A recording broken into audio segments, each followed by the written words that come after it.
నమస్తే. పార్లమెంట్ ఎన్నికల వేళ కాంగ్రెస్ పార్టీలో వరుస జాయినింగ్స్తో కాంగ్రెస్ పార్టీ దూసుకుపోతుంది.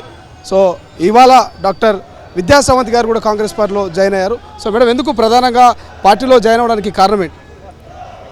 కాంగ్రెస్ పార్టీ అనంటే నాకు చాలా, నా చిన్నతనం నుంచే చాలా ప్రేమిస్తూ ఉన్నాను. మా తల్లిదండ్రులు, మా పితరులు కూడా అందరం కూడా చాలా స్టాంచ్ ఫాలోవర్స్ ఆఫ్ కాంగ్రెస్. గత 8 సంవత్సరాలుగా అంతగా కాంటాక్ట్ లేకుండా అయిపోయింది. కానీ ఇప్పుడు ఎప్పుడైతే మన రాష్ట్ర పరిపాలన మళ్ళా కాంగ్రెస్ పార్టీలోకి వెళ్ళిందో, మన ప్రియతమ నాయకులు, ఢిల్లీ నాయకులే కావచ్చు, రాహుల్ గాంధీజీ గారు, సోనియా మేడం గారు, మరి మల్లికార్జున ఖార్గే గారు, ప్రియాంక గాంధీ గారు, వీళ్ళందరే కాకుండా మన రాష్ట్ర నాయకులైన శ్రీ రేవంత్ రెడ్డి అన్న గారి ఆధ్వర్యంలో మన రాష్ట్రం ఎటువంటి ప్రగతి చెందుతుంది ఇప్పుడు అనేది ఒక ఉత్సాహం వచ్చింది.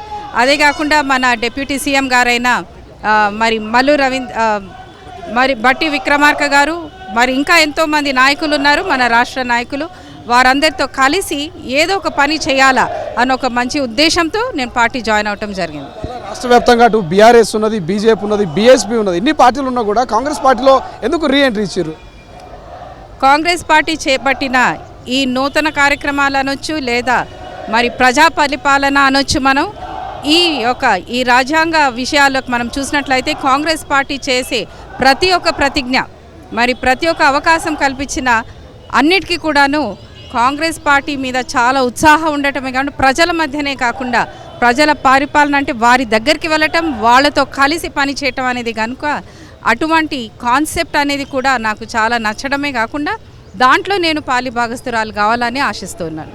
చూసుకోవచ్చు, ఈరోజు మీ జాయినింగ్తో చూస్తే ఇక్కడ గాంధీభవన్లో భారీ స్థాయిలో కార్యకర్తలు, మీ అభిమానులు పెద్ద ఎత్తున వచ్చారు. ఏం చెప్పదలుచుకున్నారు? వాళ్ళకు రానున్న పార్లమెంట్ ఎన్నికల వేళ ఏమైనా టికెట్ ఆశిస్తున్నారా?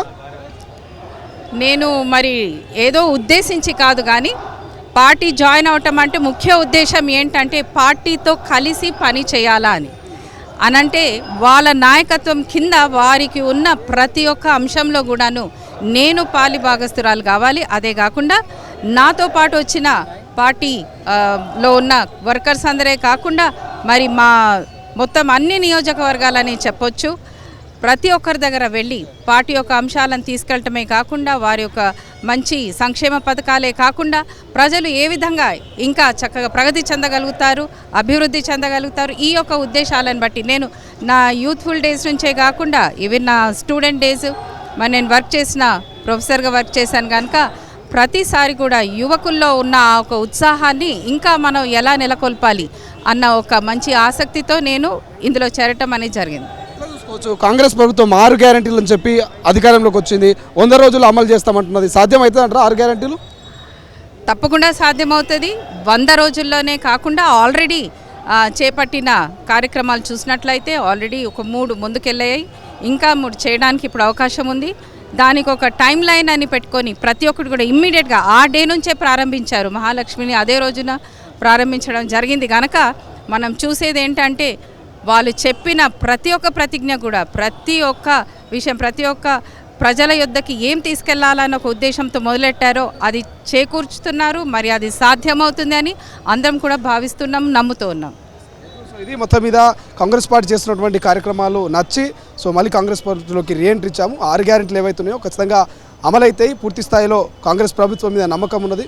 రానున్న పార్లమెంట్ ఎన్నికల్లో కూడా జోష్గా పాల్గొంటామంటూ కూడా విద్యాసావంత్ గారు చెప్తున్నటువంటి పరిస్థితి. కెమెరా పర్సన్ అజయ్తో శ్రీశైలం, తొలి వెలుగు, హైదరాబాద్.